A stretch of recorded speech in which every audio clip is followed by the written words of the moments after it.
का कोई भी राम कथावाचक, कोई भी शंकराचार्य या कोई भी मंडलेश्वर शास्त्रों से यह साबित नहीं कर सकता है कि दशरथ पुत्र श्री रामचंद्र जी ही वो परमात्मा है जो परमात्मा अनादिकाल से सृष्टि चला रहा है। कोई भी राम कथावाचक चारों वेद और गीता जी से यह साबित नहीं कर सकता है कि दशरथ पुत्र श्री रामचंद्र जी की पूजा पाठ करनी चाहिए। मैं दावे के साथ चैलेंज करता हूं और 1,00,000 रुपए नगद इनाम की घोषणा भी करता हूं, यदि अपने आप को सनातनी संत महात्मा कहने वाला कोई भी व्यक्ति ये साबित कर दे कि चारों वेद और गीता जी में दशरथ पुत्र श्री रामचंद्र का नाम तक भी लिखा हुआ हो, या राम राम, जय श्री राम, जय सिया राम, सीताराम, दशरथ पुत्र श्री रामचंद्र जी के जपने का मंत्र हो, वीडियो को अंत तक देखने की प्रार्थना अवश्य करूंगा। और यह भी कहूंगा कि यह वीडियो उतना लंबा नहीं है जितना लंबा दुख आने वाले युग परिवर्तन के समय में इस वीडियो को ना देखकर आधे अधूरे भगवानों की भक्ति करते रहने के चलते आप जी भोगने वाले हैं। मैं आपके अंदर एक चेतना जागृत करना चाहता हूं कि जिस तरह गणित की पुस्तकों को पढ़े बिना आप एक गणितज्ञ नहीं बन सकते, MBBS की पुस्तकें पढ़े बिना आप एक डॉक्टर नहीं बन सकते, और साइंस की पुस्तकें पढ़े बिना आप एक वैज्ञानिक नहीं बन सकते, ठीक इसी तरह चाहे आप हिंदू हैं या मुसलमान, अपने धर्म की पुस्तकों को पढ़े और समझे बिना ना ही तो आप भगवान की पहचान कर सकते हैं और ना ही एक सच्चे भगत बन सकते हैं। और 2028 तक युग परिवर्तन के समय आने वाले भयंकर विनाशकारी समय में दुनिया को सिर्फ भक्ति ही बचा सकती है और कोई सहारा नहीं है।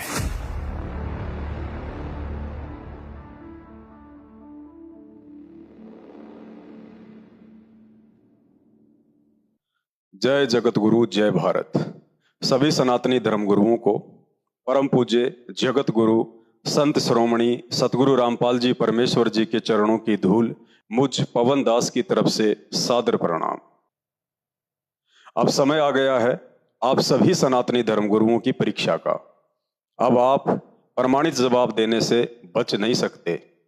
अब देश की युवा पीढ़ी ना ही तो पूर्व काल की तरह अनपढ़ है और ना ही धर्मशास्त्रों में लिखी हुई सच्चाई से अनजान है।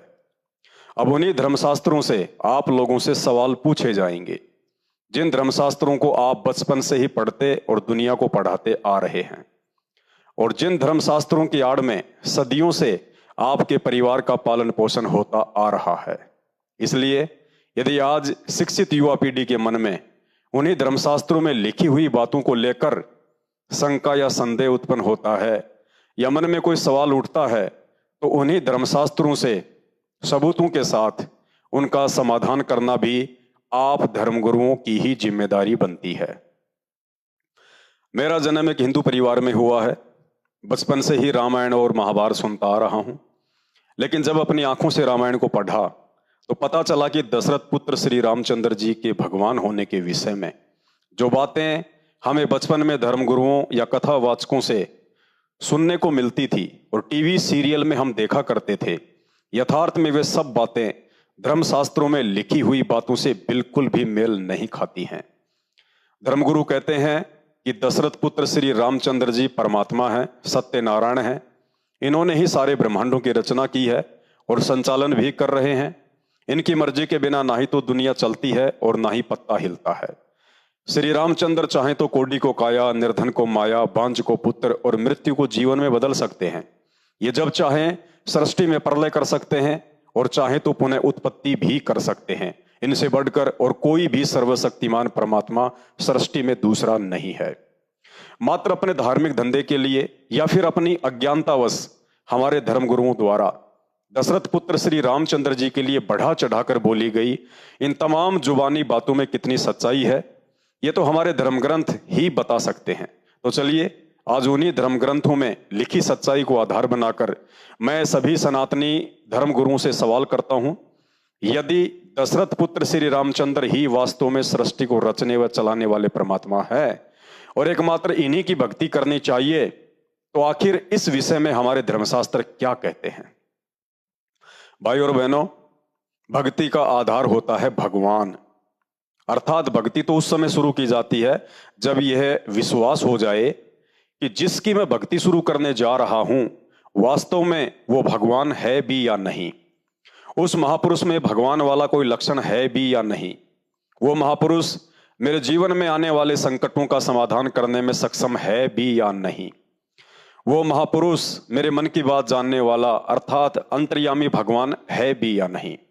समय आने पर वो महापुरुष अपनी भक्ति की शक्ति को साबित करने में समर्थ है भी या नहीं, उसकी भक्ति में वो शक्ति है भी या नहीं जिससे मेरा मोक्ष संभव हो, उसका जीवन चरित्र मेरे से उत्तम है या नहीं जिस पर किसी को उंगली उठाने का मौका भी ना मिले। क्योंकि पवित्र गीता जी के अनुसार यह दुर्लभ मनुष्य योनि मात्र एक पूर्ण परमात्मा की पहचान करके केवल उसी की भक्ति करके मोक्ष प्राप्ति के लिए मिलती है।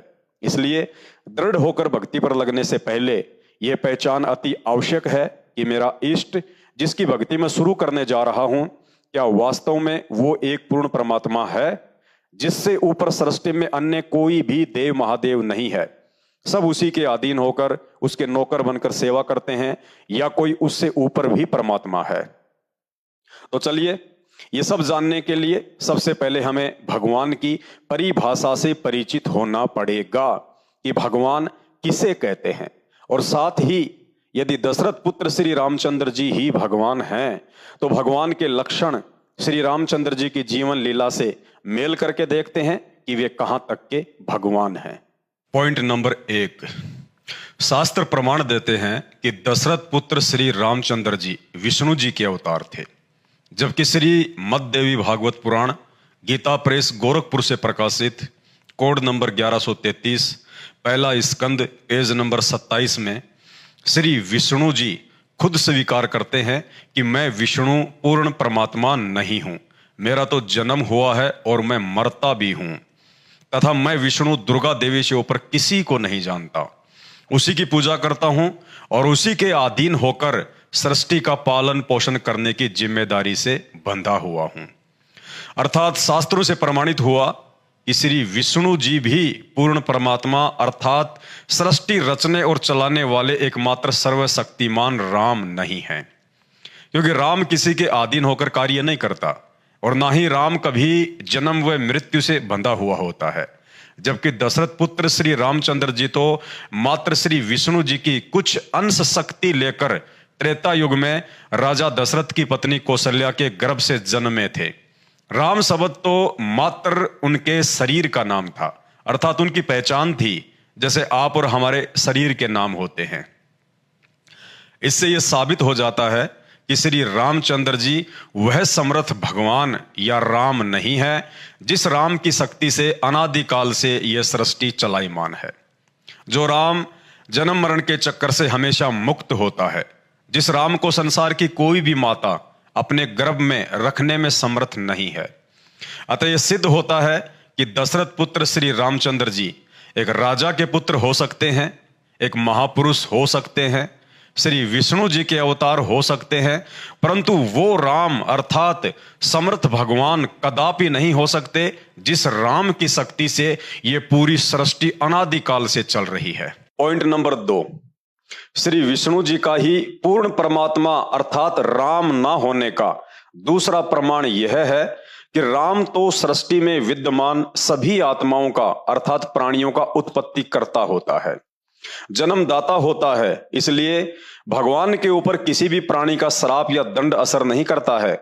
लेकिन शास्त्र प्रमाण देते हैं कि श्री विष्णु जी को उन्हीं के भगत नारद जी ने उन्हें हरि के रूप की जगह बंदर का चेहरा लगा देने पर क्रोध में आकर श्राप देकर 11,000 वर्ष तक श्री रामचंद्र रूप में दुख भोगने के लिए विवश कर दिया।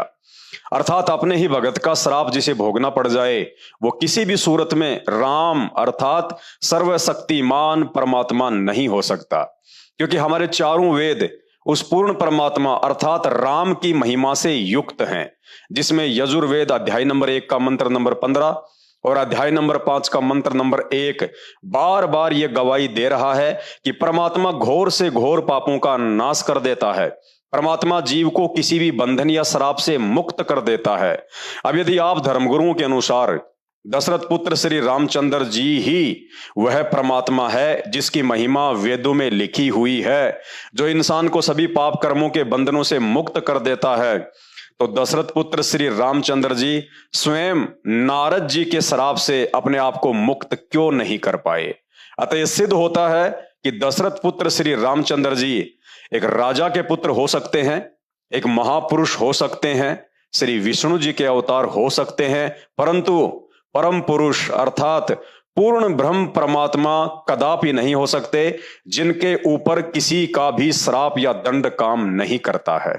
पॉइंट नंबर 3, भगवान अर्थात राम की परिभाषा में लिखा है कि वह स्वयंभू होता है, अर्थात किसी मां के गर्भ से जन्म लेकर उत्पन्न नहीं होता। वह सबको जन्म देने वाला अनादि पुरुष है, जबकि शास्त्र प्रमाण देते हैं कि श्री रामचंद्र जी ने राजा दशरथ की पटरानी कौशल्या के गर्भ से जन्म लिया था।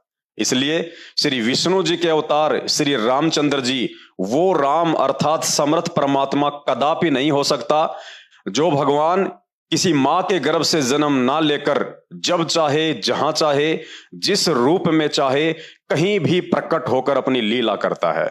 अतः इससे भी सिद्ध होता है कि दशरथ पुत्र श्री रामचंद्र जी एक राजा के पुत्र हो सकते हैं, एक महापुरुष हो सकते हैं, श्री विष्णु जी के अवतार हो सकते हैं, परंतु वो स्वयंभू परमात्मा कदापि नहीं हो सकते, जो परमात्मा जन्म मरण से सर्वथा दूर होता है।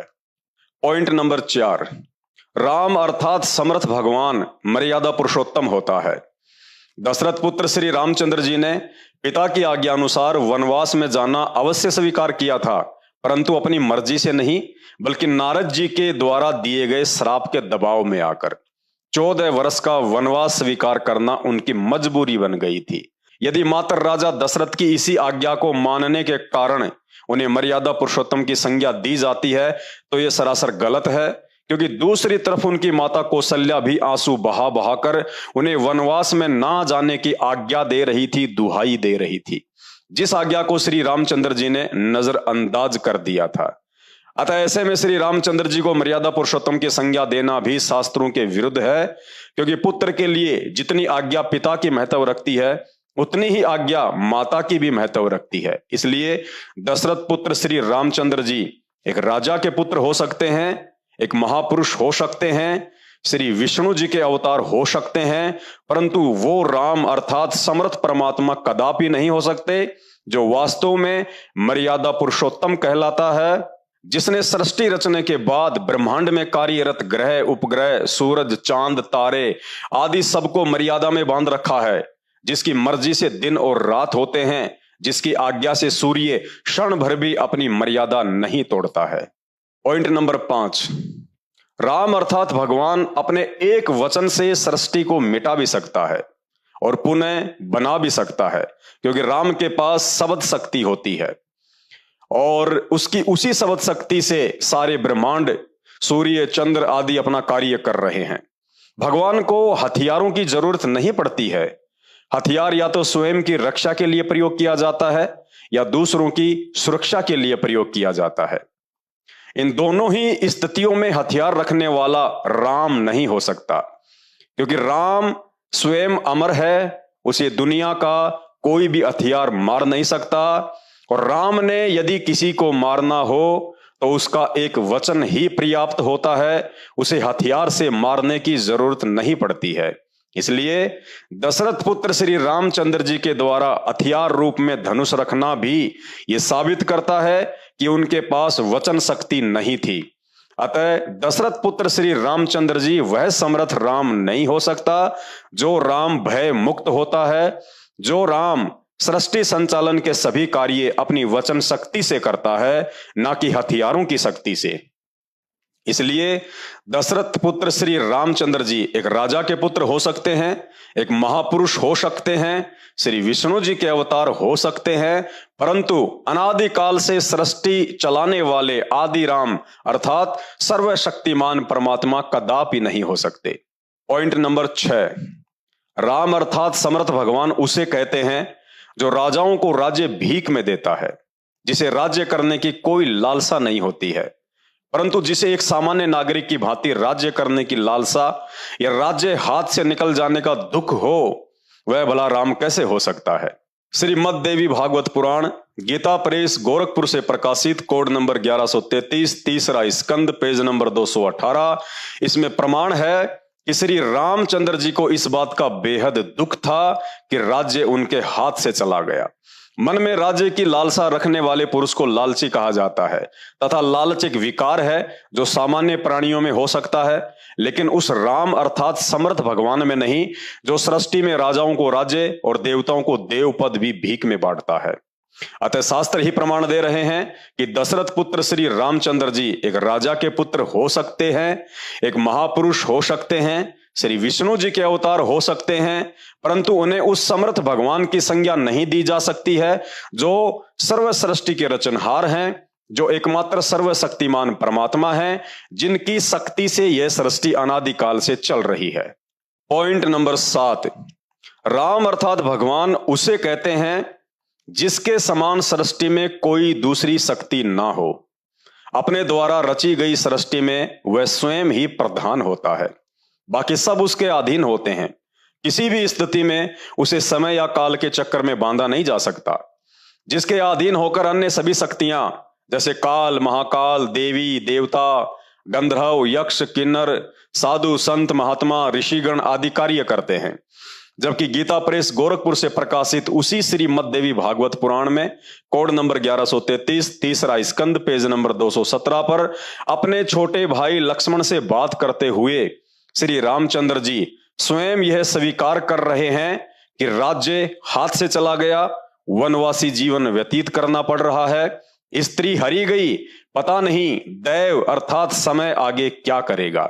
अतः यह शास्त्र ही सिद्ध कर रहे हैं कि श्री विष्णु जी श्री राम रूप में दैव अर्थात काल के अधीन होकर नारद जी का श्राप भोगने के लिए ही राजा दशरथ के घर में उनके पुत्र के रूप में जन्मे थे। इसलिए दशरथ पुत्र श्री रामचंद्र जी एक राजा के पुत्र हो सकते हैं, एक महापुरुष हो सकते हैं, श्री विष्णु जी के अवतार हो सकते हैं, परंतु वो वह राम नहीं कहला सकते जो राम अर्थात भगवान कभी किसी दैव अर्थात काल के अधीन होकर नहीं रहता, बल्कि काल पुरुष स्वयं उसके अधीन होकर नतमस्तक रहता है। पॉइंट नंबर 8, राम अर्थात समर्थ भगवान उसे कहते हैं जो सृष्टि में कभी भी किसी के षड्यंत्र का शिकार नहीं होता, जो सबके मन की बात जानने वाला अंतर्यामी होता है। जबकि शास्त्र प्रमाण देते हैं कि दशरथ पुत्र श्री रामचंद्र जी रावण और उसके मामा मारीच के षड्यंत्र का शिकार हुआ, क्योंकि रावण ने सीता का अपहरण करने के लिए अपने मामा मारीच को सोने का हिरण बनाकर श्री रामचंद्र जी को सीता से अलग करने की एक योजना बनाई थी, जिसमें रावण सफल हुआ और सीता का अपहरण हुआ। इसलिए दशरथ पुत्र श्री राम को समर्थ भगवान की संज्ञा देना भी शास्त्र विरुद्ध है। श्री रामचंद्र जी को अंतर्यामी भगवान का दर्जा देना भी शास्त्र विरुद्ध है। यदि वे अंतर्यामी होते तो सोने का हिरण देखकर तुरंत होशियार हो जाते कि यह अवश्य कोई मायावी षड्यंत्र है, क्योंकि हिरण कभी सोने का नहीं होता। परंतु श्री रामचंद्र जी उस वक्त दैव पुरुष अर्थात काल के अधीन थे। उनकी सोचने समझने की शक्ति दैव पुरुष के द्वारा शून्य कर दी गई थी।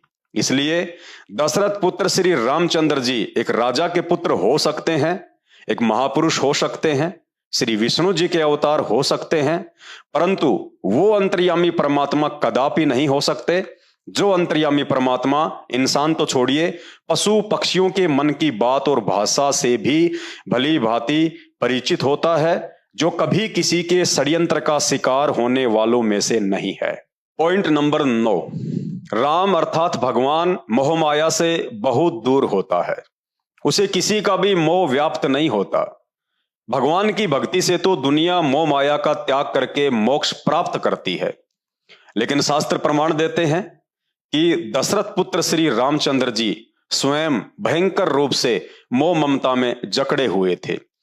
सीता जी के अपहरण के बाद उनके वियोग में व्याकुल होकर रो रोकर उनका बुरा हाल हो गया था। बच्चों की भांति रोते हुए जंगल में पेड़ों से लिपटकर सीता का पता पूछ रहे थे। गीता प्रेस गोरखपुर से प्रकाशित उसी श्रीमद् देवी भागवत पुराण के तीसरे स्कंद में पेज नंबर 218 पर स्पष्ट लिखा हुआ है कि श्री रामचंद्र जी विलाप करते हुए अपने छोटे भाई लक्ष्मण से कह रहे हैं कि हे लक्ष्मण, जानकी के बिना मेरी मृत्यु निश्चित है। जबकि लक्ष्मण उन्हें समझाते हुए कह रहे हैं कि भैया धैर्य धारण करो। जो व्यक्ति आपत्ति और संपत्ति में धैर्य धारण करके एक समान रहते हैं वे ही बुद्धिमान होते हैं।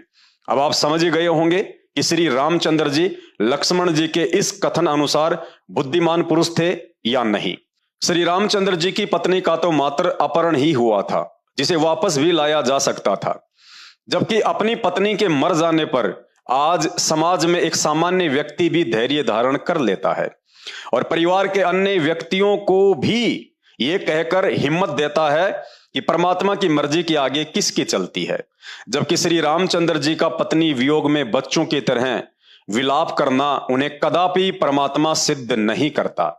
इसलिए दशरथ पुत्र श्री रामचंद्र जी एक राजा के पुत्र हो सकते हैं, एक महापुरुष हो सकते हैं, श्री विष्णु जी के अवतार हो सकते हैं, लेकिन उन्हें परमात्मा की संज्ञा देना किसी भी तरह से सिद्ध नहीं होता है, ना ही शास्त्रों से और ना ही उनकी जीवन लीला से। पॉइंट नंबर 10, राम अर्थात भगवान के पास तो दिव्य दृष्टि होती है। वे समय से पहले और समय के आगे भी देख सकते हैं, क्योंकि भगवान को अकाल मूर्त भी कहा जाता है, अर्थात जो काल यानी समय के अधीन ना हो। लेकिन श्री रामचंद्र जी अपनी दिव्य दृष्टि से इतना भी नहीं देख पाए कि सीता का अपहरण करके कौन ले गया है और किस दिशा में लेकर गया है। यदि वे परमात्मा होते और उनके पास दिव्य दृष्टि होती तो चारों दिशाओं में सीता की खोज करने के लिए हनुमान, सुग्रीव, अंगद सहित वानर सेना को भेजने की जरूरत नहीं पड़ती। वहीं से बैठे बैठे ध्यान लगाकर देख लेते कि सीता किस जगह पर है और उसे कौन ले गया है। अतः इस आधार से भी श्री रामचंद्र जी को भगवान कहना उचित नहीं है।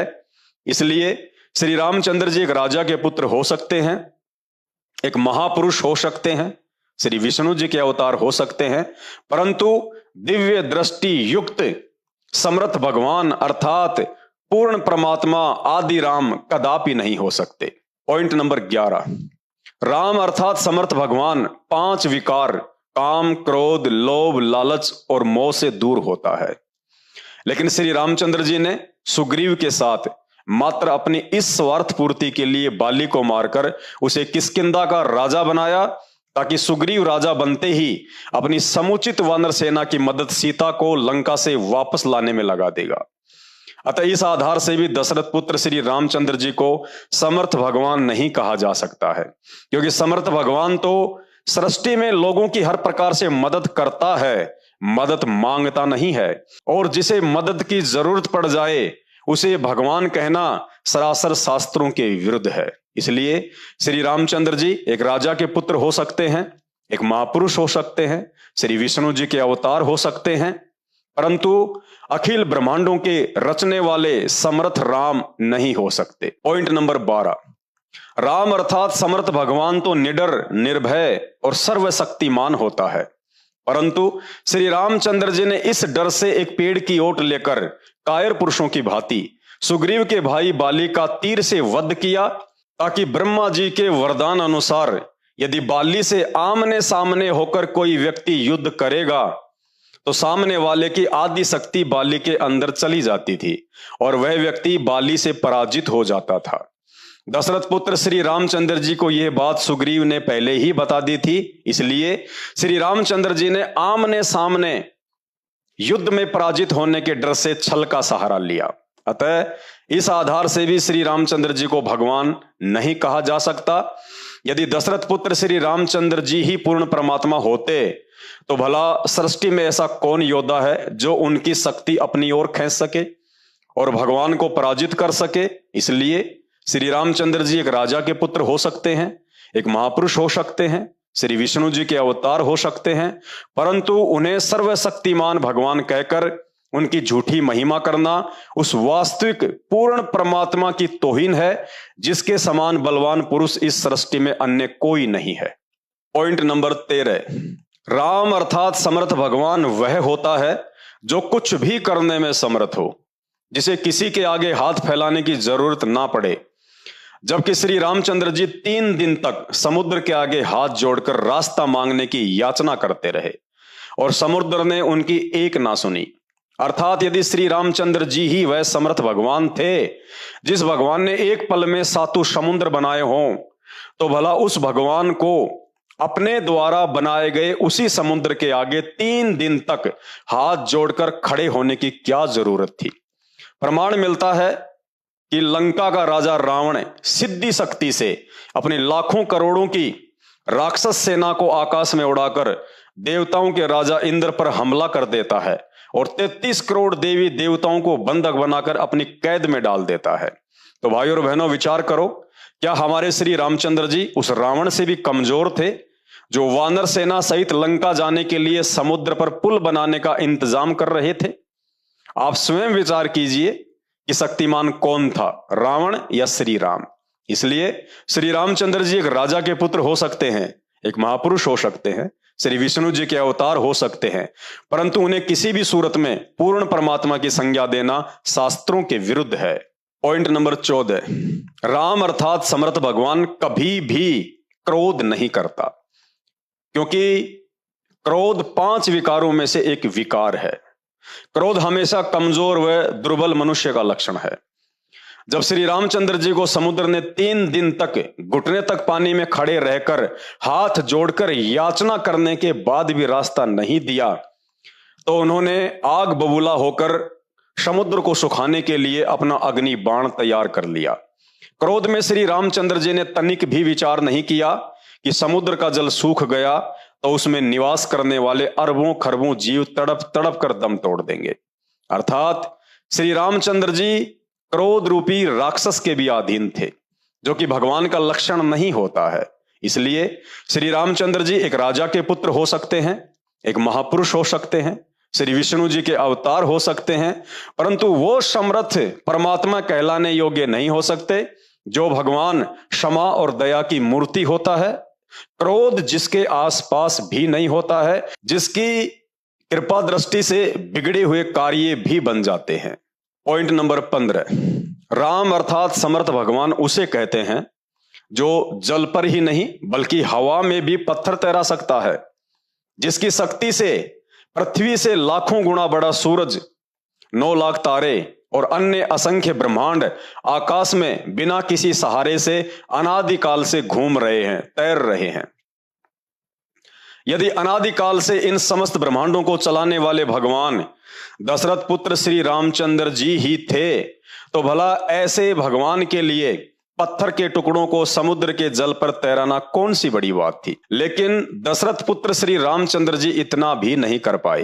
गीता प्रेस गोरखपुर से प्रकाशित श्री हनुमान लिंक में इसका सबूत मिलता है कि समुद्र पर पुल बनाने के लिए पत्थरों को हल्का करने की शक्ति भी श्री रामचंद्र जी को एक ऋषि के आशीर्वाद से प्राप्त हो पाई थी। वह ऋषि कौन था, इसका प्रमाण आपको परम पूज्य सतगुरु रामपाल जी महाराज जी के सत्संग सुनने से ही पता चलेगा। अतः समर्थता के आधार से भी श्री रामचंद्र जी को भगवान नहीं कहा जा सकता। इसलिए श्री रामचंद्र जी एक राजा के पुत्र हो सकते हैं, एक महापुरुष हो सकते हैं, श्री विष्णु जी के अवतार हो सकते हैं, परंतु उन्हें असंख्य ब्रह्मांडों के स्वामी की संज्ञा नहीं दी जा सकती। पॉइंट नंबर 16, राम अर्थात समर्थ भगवान वह होता है जिसके पास अपार शक्ति होती है। शास्त्र प्रमाण देते हैं कि रावण अकेला अपने मामा मारीच के साथ समुद्र को पार करके श्री राम व लक्ष्मण को माया में उलझाकर सीता का अपहरण करके लंका ले जाता है। लेकिन दुनिया चलाने वाले दशरथ पुत्र श्री रामचंद्र जी अपने भाई लक्ष्मण के साथ समुद्र को पार करके रावण को मूर्ख बनाकर सीता को वापस भारत लाने में सक्षम नहीं थे। इस कार्य के लिए भी उन्हें करोड़ों की संख्या में वानर सेना, योद्धाओं और देवी देवताओं की सहायता की जरूरत पड़ी। इसलिए श्री रामचंद्र जी एक राजा के पुत्र हो सकते हैं, एक महापुरुष हो सकते हैं, श्री विष्णु जी के अवतार हो सकते हैं, परंतु उन्हें किसी भी आधार से सृष्टि बनाने और चलाने वाला समर्थ भगवान नहीं कहा जा सकता है। पॉइंट नंबर 17, राम अर्थात समर्थ भगवान उसे कहते हैं जिसकी मुट्ठी में जीवन और मृत्यु दोनों कठपुतली की भांति इशारों का इंतजार करते हों, जो जिसे चाहे जीवन दे सकता है और जब चाहे किसी का जीवन ले सकता है। परंतु युद्ध करते समय लक्ष्मण को शक्ति बाण लगने के कारण मूर्छा आ जाती है। अर्थात कोमा में चला जाता है। इतनी सी बात से भयभीत होकर श्री रामचंद्र जी समस्त सेना के आगे बच्चों की तरह रोना शुरू कर देते हैं कि वापस जाकर माता सुमित्रा को क्या जवाब दूंगा। श्री रामचंद्र जी को नहीं मालूम कि लक्ष्मण जी की मूर्छा कैसे टूटेगी। श्री रामचंद्र जी को नहीं मालूम कि संजीवनी बूटी कहां मिलेगी। श्री रामचंद्र जी को नहीं मालूम कि संजीवनी बूटी कौन लेकर आएगा। वो भी रावण के वैद्य सुसेन ने बताया, तब कहीं जाकर हनुमान जी द्रोणागिरी पर्वत से संजीवनी बूटी लेकर आए और लक्ष्मण के प्राण बचे और श्री रामचंद्र जी की जान में जान आई। इसलिए श्री रामचंद्र जी एक राजा के पुत्र हो सकते हैं, एक महापुरुष हो सकते हैं, श्री विष्णु जी के अवतार हो सकते हैं, परंतु किसी को जीवन दान देने वाले पूर्ण परमात्मा नहीं हो सकते। यदि होते तो लक्ष्मण जी के मात्र बेहोश हो जाने पर रोने की नहीं, बल्कि उन्हें होश में लाकर अपनी समर्थता साबित करने की जरूरत थी। इसलिए दशरथ पुत्र रामचंद्र जी एक राजा के पुत्र हो सकते हैं, एक महापुरुष हो सकते हैं, श्री विष्णु जी के अवतार हो सकते हैं, लेकिन वो आदि राम, वो समर्थ राम कदापि नहीं हो सकते जो समर्थ राम अनादिकाल से सृष्टि का संचालन कर रहे हैं। पॉइंट नंबर 18, राम अर्थात समर्थ भगवान उसे कहते हैं जो सृष्टि के सभी प्राणियों के जन्मदिन और मौत का दिन मां के गर्भ में ही निर्धारित कर देता है। यदि समय निर्धारित करने वाला वह समर्थ भगवान दशरथ पुत्र श्री रामचंद्र जी ही था, तो भला उन्हें इस बात का पता क्यों नहीं चल पाया कि रावण की मृत्यु कैसे होगी। जब श्री रामचंद्र जी अपना हर प्रयास करके थक गए, तब विभीषण ने बताया कि इसकी नाभि में अमृत कुंड है, जब तक उसे बाण मारकर नहीं सुखाओगे तब तक रावण नहीं मर सकता। विभीषण के यह बताने के बाद भी श्री रामचंद्र जी 6 महीने तक रावण की नाभि में तीर मारता रहा, लेकिन नाभि में तीर नहीं लगा, अर्थात एक अच्छे निशानेबाज भी नहीं थे। अंत में उसी ऋषि ने गुप्त रूप से श्री रामचंद्र जी का रूप बनाकर रावण की नाभि में तीर मारा था, जिस ऋषि ने समुद्र पर पुल बनाने के लिए अपनी शक्ति से पत्थरों को हल्का किया था। यदि आपको प्रमाण चाहिए तो परम पूज्य संत रामपाल जी महाराज जी के गांव धनाना, जिला सोनीपत, हरियाणा में सतलोक आश्रम बनाया जा रहा है, जहां आदरणीय गरीबदास जी महाराज जी के द्वारा रचित 300 वर्ष पुराना ग्रंथ रखा हुआ है, जाकर देख सकते हैं। अतः दशरथ पुत्र श्री रामचंद्र जी एक राजा के पुत्र हो सकते हैं, एक महापुरुष हो सकते हैं, श्री विष्णु जी के अवतार हो सकते हैं, परंतु वो समर्थ भगवान नहीं हो सकते हैं जिसके हाथ में रावण तो छोड़िए 33 करोड़ देवी देवताओं की जन्म और मृत्यु का हिसाब किताब रहता है।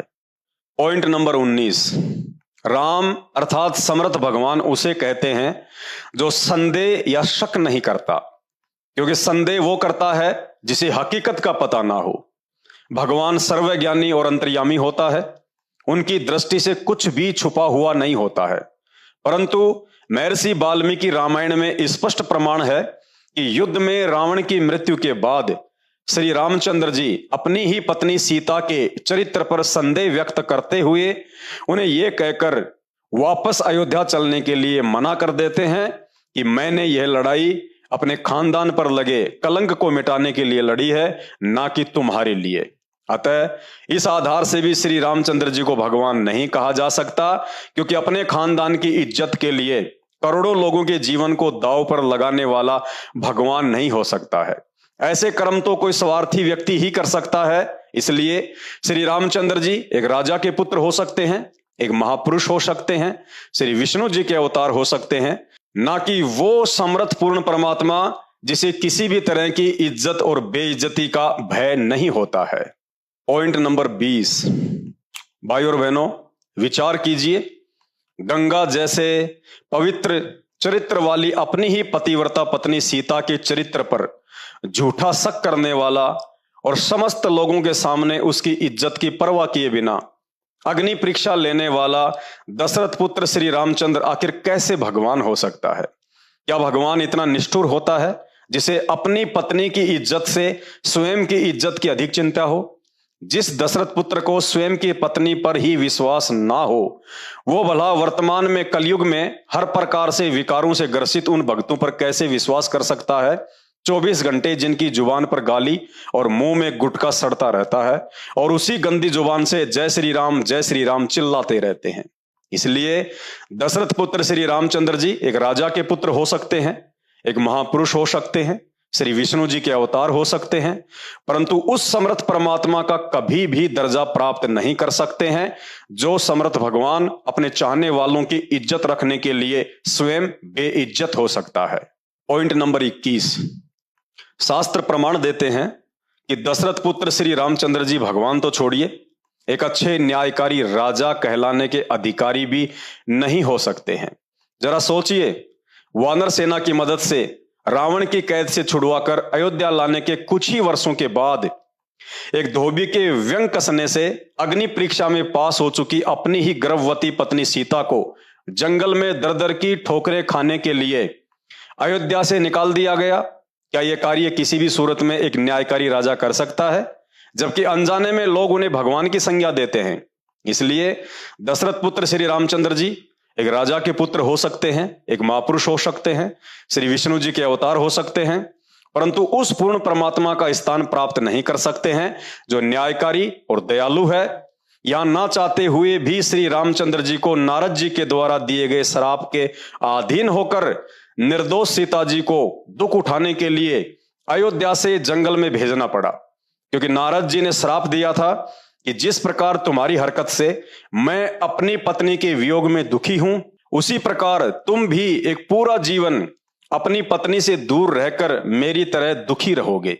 अर्थात श्री रामचंद्र जी नारद जी का दिया हुआ श्राप भोगने के लिए ही धरती पर आए थे, ना कि किसी का भला करने और भक्ति करवाकर दुनिया का उद्धार करने के लिए आए थे।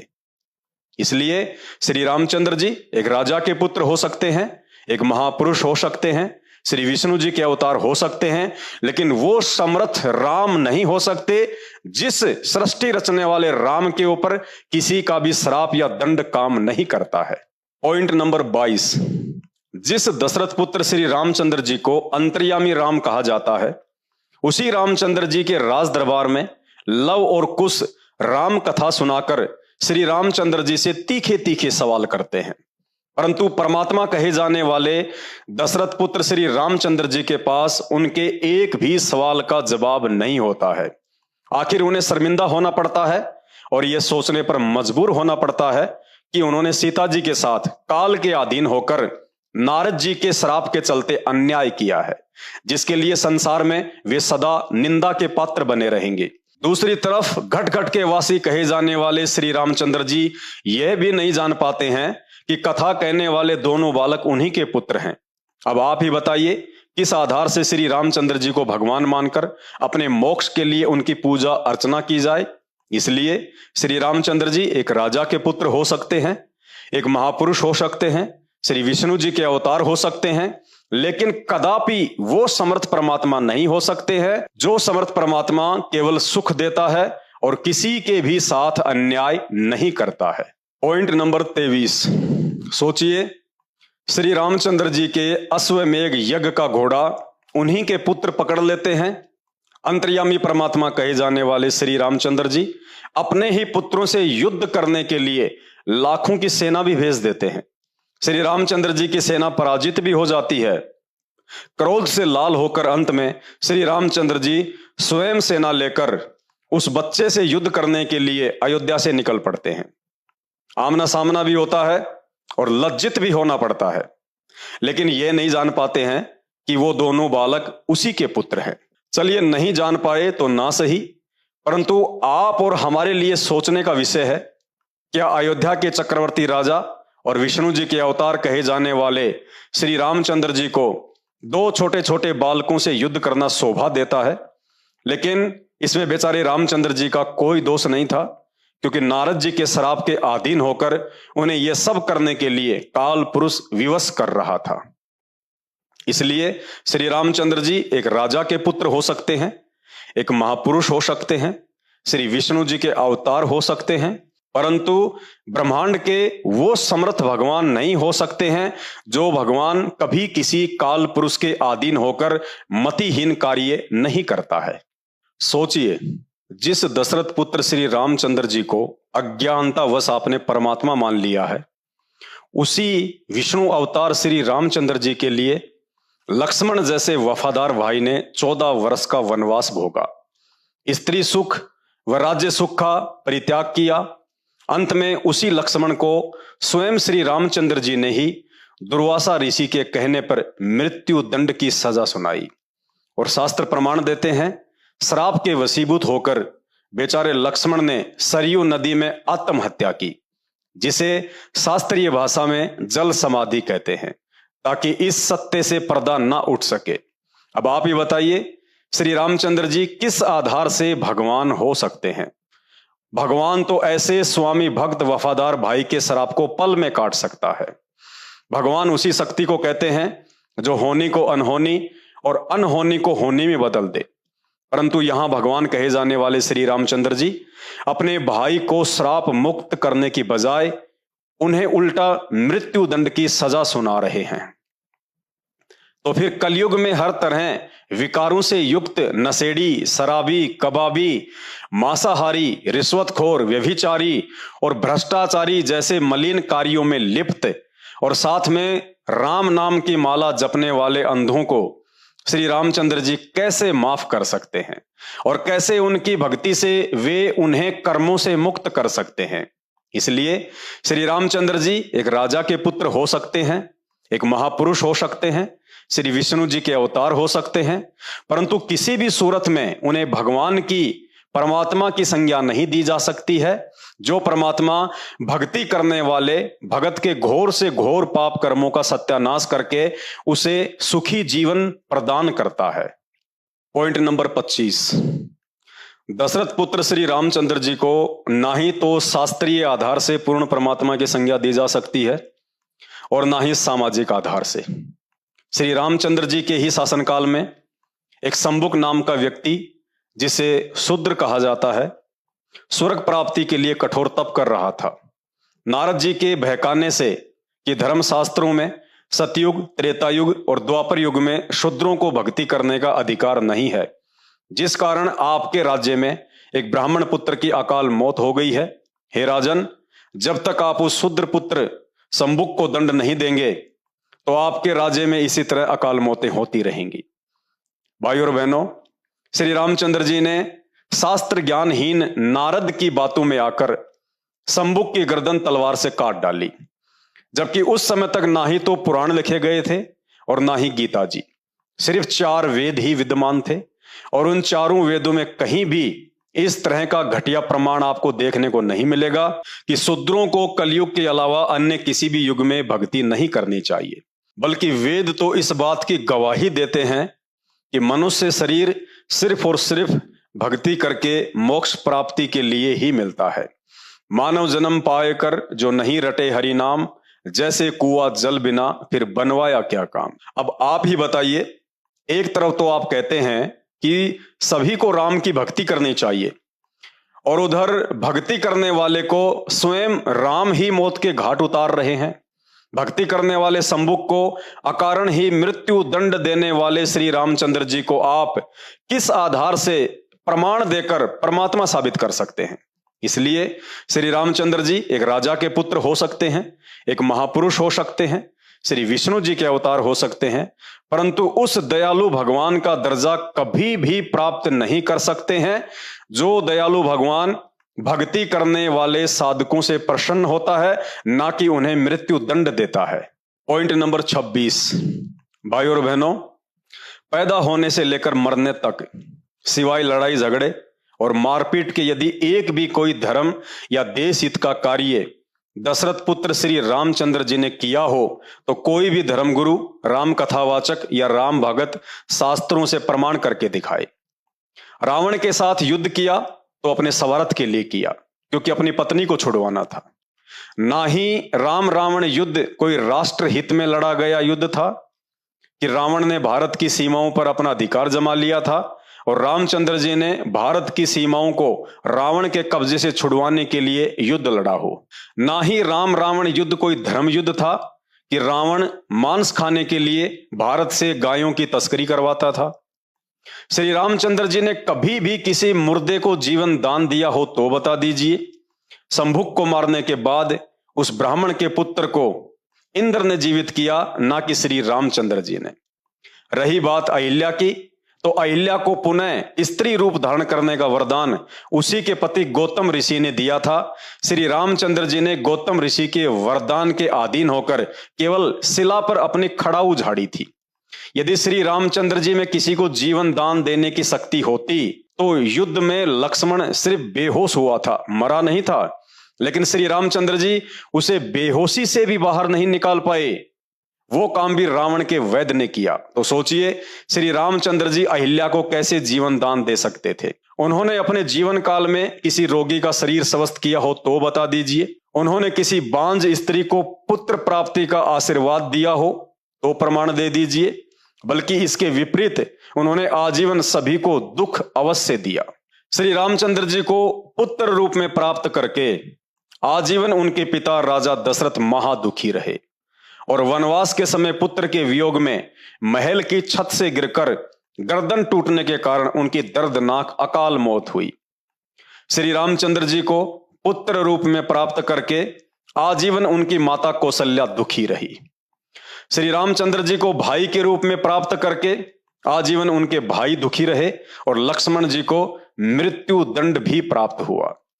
श्री रामचंद्र जी को पति रूप में प्राप्त करके आजीवन सीता ने दुखों का पहाड़ उठाया। श्री रामचंद्र जी को पिता रूप में प्राप्त करके लव व कुश ने कभी भी उनको हृदय से पिता स्वीकार नहीं किया और ना ही अयोध्या में निवास किया। स्वयं श्री रामचंद्र जी ने आजीवन सुख का सांस नहीं लिया। एक राजा होने के बावजूद जिसकी पत्नी और बच्चे जंगल में वनवासी का जीवन भोग रहे हों, ऐसा व्यक्ति राजा तो क्या देवता होकर भी सुखी नहीं रह सकता। राजा होने के बावजूद जिसे अपने ही निर्दोष भाई को मृत्यु दंड देना पड़े, वह व्यक्ति सौपन में भी सुखी नहीं हो सकता। चक्रवर्ती राजा होने के बावजूद जिसे अपने ही पुत्रों के सामने शर्मिंदा होना पड़ जाए, वह व्यक्ति कभी भी सुखी नहीं हो सकता। और अंत में अपने ही पुत्रों से शर्मिंदा होकर, हर प्रकार से दुखी होकर श्री रामचंद्र जी का मनोबल इतना टूट चुका था कि उन्होंने काल प्रेरणा से आत्महत्या करने का फैसला किया और सरयू नदी में छलांग लगाकर अपने जीवन को समाप्त किया, जिसे शास्त्रीय भाषा में जल समाधि कहा जाता है। भाइयों और बहनों, सोचिए किस आधार से उन्हें परमात्मा की संज्ञा देकर उनकी भक्ति से मोक्ष की उम्मीद कर सकते हैं। जिसका स्वयं का मोक्ष नहीं हुआ, उनकी भक्ति से आपका मोक्ष कैसे संभव है। जिन्होंने स्वयं आजीवन सुख का सांस नहीं लिया, उनकी भक्ति से आप कैसे सुखी रह सकते हैं। भारत देश के सभी सनातनी धर्मगुरुओं से मेरा आग्रह है, अब शिक्षित समाज के सामने आप धर्मगुरुओं का यह बेतुका तर्क भी कुछ काम आने वाला नहीं है कि उन्होंने ये सब लीला करके एक आम नागरिक का जीवन जीकर दिखाया। यदि उन्होंने लीला करके आम आदमी का ही जीवन जीकर दिखाया है और सारी उम्र आम आदमी वाले ही कार्य किए हैं, तो उन्हें भगवान मानकर पूजा करना कौन सी समझदारी है। उन्हें आम आदमी की तरह ही लेना चाहिए। मैं तो यहां तक कहूंगा कि उन्होंने आम आदमी की लीला भी अच्छे से नहीं निभाई। वो लीला किस काम की, जिस लीला के चक्कर में स्वयं के खानदान का सत्यानाश हो गया और ना ही समाज को कुछ अच्छा सीखने को मिला। क्योंकि आम आदमी भी अपनी एक पत्नी के लिए करोड़ों लोगों के जीवन को दांव पर नहीं लगाता, जो दशरथ पुत्र श्री रामचंद्र जी ने किया। आम आदमी कभी भी अपनी पत्नी पर इस तरह शंका करके उसे समाज में बेइज्जत नहीं करता है, जिस प्रकार दशरथ पुत्र श्री रामचंद्र जी ने किया। आम आदमी कभी भी अपनी गंगा जैसे पाक चरित्र वाली पत्नी को किसी समाज के व्यक्ति के कहने से घर से निष्कासित नहीं कर सकता, जैसा कि श्री रामचंद्र जी ने किया। आम आदमी कभी भी अपने बच्चों के साथ युद्ध नहीं करता, जैसा कि श्री रामचंद्र जी ने किया। इसलिए श्री रामचंद्र जी एक राजा के पुत्र हो सकते हैं, एक महापुरुष हो सकते हैं, श्री विष्णु जी के अवतार हो सकते हैं, परंतु उन्हें परमात्मा की संज्ञा देना परमात्मा की तौहीन करने के समान है। भाई और बहनों, अब एक छोटा सा संदेश है, आप सभी भगत भाई बहन ध्यान से सुनिए और मेरे द्वारा ये जो वीडियो बनाया गया है इस मकसद को समझिए और अपने इस मानव जीवन को सफल बनाइए। आने वाला समय 2028 युग परिवर्तन का समय है, भयंकर महाविनाश का समय है और उस महाविनाश के समय में केवल और केवल भक्ति बचा सकती है। और भक्ति के लिए यह आवश्यक है कि सबसे पहले आप भगवान की पहचान करें, परमात्मा की पहचान करें, भक्ति तो उसके बाद शुरू होगी। भाई और बहनों, 2 घंटे से मुझे थूक बिलोने का कोई शौक नहीं है। आप भी अपने कीमती समय में से थोड़ा बहुत समय निकाल के ये वीडियो देख रहे हैं, तो ये वीडियो देखने का फायदा उसी समय है जब आप संत रामपाल जी के सत्संग सुनना शुरू करें। क्योंकि आज इस पूरी धरती पर केवल एक ही परम संत है, बाकी कोई संत इस धरती पे नहीं है। और जितने भी संत हैं ये धर्मगुरु हैं, इनको अपने स्वयं के धर्म के विषय में पूरी जानकारी नहीं है, इनको स्वयं के धर्म ग्रंथों के विषय में पूरी जानकारी नहीं है। हिंदू धर्म गुरुओं को गीता जी और वेदों के विषय में पूरी और सच्ची जानकारी नहीं है। मुल्ला और मौलवियों को मुसलमान धर्म के विषय में, कुरान शरीफ के विषय में, तौरेत जबूर और इंजिल के विषय में पूरी जानकारी नहीं है। जितने भी पादरी और पास्टर हैं, इनको बाइबल के विषय में पूरी जानकारी नहीं है। सिखों को गुरु ग्रंथ साहिब के विषय में जानकारी नहीं है, ना ही बौद्ध और जैन समाज को अपने अपने धर्म ग्रंथों की जानकारी है। ये सारी जानकारी संत रामपाल जी ने सभी धर्म के मानने वालों को दी है। आपने उनके सत्संग सुनने पड़ेंगे और सत्संग सुन के आप विचार कीजिए कि आपको मानव जन्म क्यों मिला है। परमेश्वर कहते हैं, मानव जन्म पाए के जो नहीं रटे हरि नाम, और जैसे कुआं जल बिना फिर बनवाया क्या काम। ये 84 लाख योनियों से भिन्न एक मानव शरीर हमारी को केवल और केवल भक्ति के लिए मिलता है। अन्य योनियों में जाके महादुख भोगने से बचने के लिए मिलता है। और यह केवल उसी समय संभव है जब हम एक परमेश्वर की भक्ति करें। और एक परमेश्वर की जानकारी वर्तमान में पूरी पृथ्वी पे यदि किसी धर्मगुरु के पास में है तो केवल परम पूज्य सतगुरु रामपाल जी भगवान के पास में है। और जब तक आप उनके सत्संग नहीं सुनेंगे, आप उनके विचारों से परिचित नहीं होंगे, तब तक ऐसे ही आप अपना ये अनमोल मानव जन्म बर्बाद करते रहेंगे। और आज मानव जन्म में आप कितने सुखी हैं बिना भक्ति और भगवान के। और कल को जब ये शरीर छूटेगा, हम 84 लाख योनियों में जाएंगे, उस समय हमारे साथ में क्या बीतेगी। आज आप एक गधे का जीवन देख लीजिएगा, आज आप एक बैल का जीवन देख लीजिएगा, कितना महादुख भोगता है। सारा दिन खेत में चलता है, गाड़ी में उसको किसान जोतता है। एक गधा सारे दिन ईंट के भट्ठे के ऊपर कितनी मेहनत करता है, सारा दिन ईंटें ढोते रहता है। अन्य पक्षी देख लीजिए, पशु देख लीजिए, एक कुत्ता देख लीजिए, सर में कीड़े पड़ जाएं, पूरे शरीर पे उसके खुजली हो जाए, एक्सीडेंट में उसका पैर कट जाए, कितने दुख भोगते हैं। आप और हमारे ऊपर तो छोटी मोटी कोई भी आपत्ति आती है, हम तो तुरंत अपने किसी रिश्तेदार को बता दें, कहीं से सहायता प्राप्त कर लें, मेडिकल प्राप्त कर लें, हॉस्पिटल में चले जाएं। भूख लग रही है तो खाना खा लें, कहीं भी 56 प्रकार के भोजन बना के खा लें। और कल को जब भक्ति सही नहीं करेंगे, और ये तो विधान है परमात्मा का, ये मोटे मोटे ग्रंथ भगवान ने कोई ऐसे थोड़े ना लिखवाए, मजाक में थोड़े लिखवाए चारों वेद और ये गीता जी, ये पुराण, इनमें भक्ति और भगवान के विषय में जानकारी है। इस मानव शरीर से हमें क्या करना चाहिए उसकी जानकारी है। और यदि हमने वो कार्य नहीं किया, संत रामपाल जी की शरण में आके एकमात्र पूरे विश्व में उस तत्वदर्शी संत की शरण प्राप्त करके यदि हमने एक परमात्मा की भक्ति नहीं की, तो अगला जन्म 84 लाख योनियों का।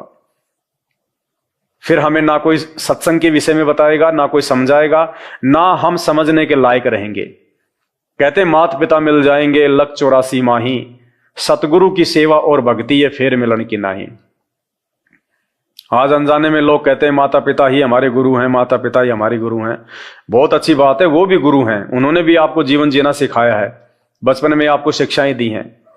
लेकिन बिना आध्यात्मिक गुरु के वो माता पिता भी मरने के बाद 84 लाख योनियों में जाएंगे और आप भी 84 लाख योनियों में जाएंगे। वहां पे ना आपको मां बचाएगी, ना आपको वो पिता बचाएगा। तो ये परमपिता परमात्मा इस धरती पे प्रकट है, सबका पिता है, सबकी मां है। ये हमें सत्य आध्यात्मिक ज्ञान देके 84 लाख योनियों से भी बचाएंगे। और इस शरीर में रहते सहते यदि हमारे ऊपर कोई संकट आना होगा, कोई परेशानी या कोई दुख आना होगा, हमारे कोई प्रारब्ध का, हमारे कोई पूर्व जन्मों के कुकर्मों का, उसको भी संत रामपाल जी अपनी भक्ति से काटने में समर्थ हैं। आपके ऊपर वो कष्ट नहीं आने देंगे यदि आप उनके मर्यादा में रह के भक्ति करेंगे। तो मेरी केवल आपसे विनती है, आपसे प्रार्थना है, मैं आपको केवल समझा ही सकता हूं, बता ही सकता हूं, जानकारी ही दे सकता हूं। बाकी प्यास आपको होनी चाहिए, भूख आपको होनी चाहिए, तभी आप उस चीज को प्राप्त जो है वो कर पाएंगे। तो आज के वीडियो में केवल इतना ही। आगे फिर परमपिता परमेश्वर के आशीर्वाद से आप सभी भाई बहनों के मार्गदर्शन के लिए वीडियो आते रहेंगे। अभी तक यदि आपने हमारे Facebook page Pawan Das is live को फॉलो नहीं किया है तो आप जी फॉलो करें, वीडियो को शेयर करें, ताकि यह जानकारी अन्य भगत भाई बहनों तक भी पहुंचे जो अभी उन अज्ञानी और नकली धर्मगुरुओं के चक्कर में अपने मानव जीवन को बर्बाद कर रहे हैं। बंदी छोड़ सतगुरु रामपाल जी भगवान की जय हो। हिंदुस्तान